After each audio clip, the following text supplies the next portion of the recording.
everyone. In today's demo, we're going to talk about how to utilize this tool called a layer mask. And in this particular demo, we're going to look at combining 3 different images together to make a background. So as we're getting started, we're going to start with a new document that is formatted to 11 by 14 inches. Since this is not going to be printed, the resolution is 72 and our color mode is RGB. If you are planning on getting this printed, I highly recommend working in 300 as your resolution and CMYK as your color mode. The next thing that you want to do is go ahead and open up your images. In this case, I have 3 different images that I'm going to be combining together to make my background. These 3 images, really think about them in terms of sections or parts, such as foreground, middle ground, and background, or breaking up different panels or sections within the image. So I, in this case, am doing a cloud section, a water section that's going to be more in the foreground, and in the middle ground I'm going to mostly have a mountain range. I'm going to go ahead and copy and paste all of these images in. In order to do that, go to Control A to select all, Control C to copy, and Control V to paste. Then once your images are all selected and put into your image or your new file, you're going to then reduce the size or manipulate the size so it best fits your canvas or workspace. The next thing that you want to do once everything is formatted is I want to show you how to work with the layer mask tool. In order to access the layer mask tool, it is very simple. Go down to the bottom of your layer options.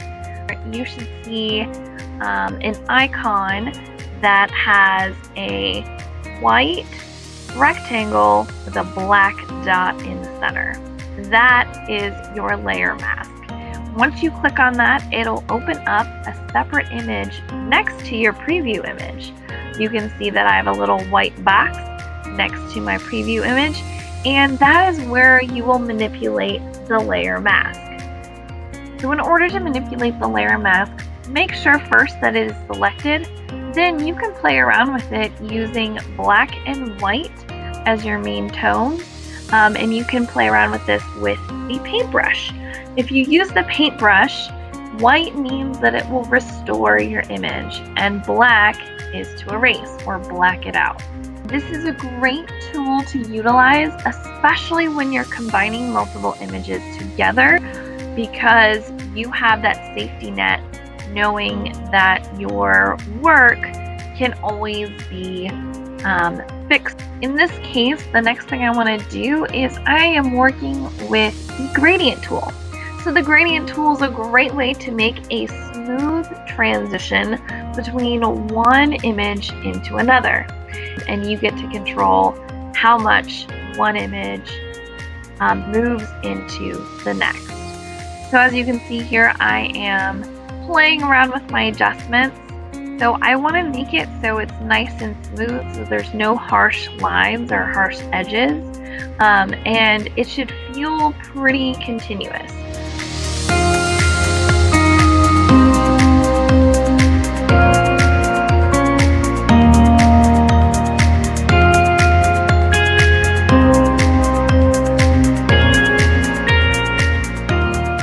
Alright, so now it's time to repeat the process. Only this time, instead of doing the bottom portion of the image, I'm going to be working on the sky and the clouds.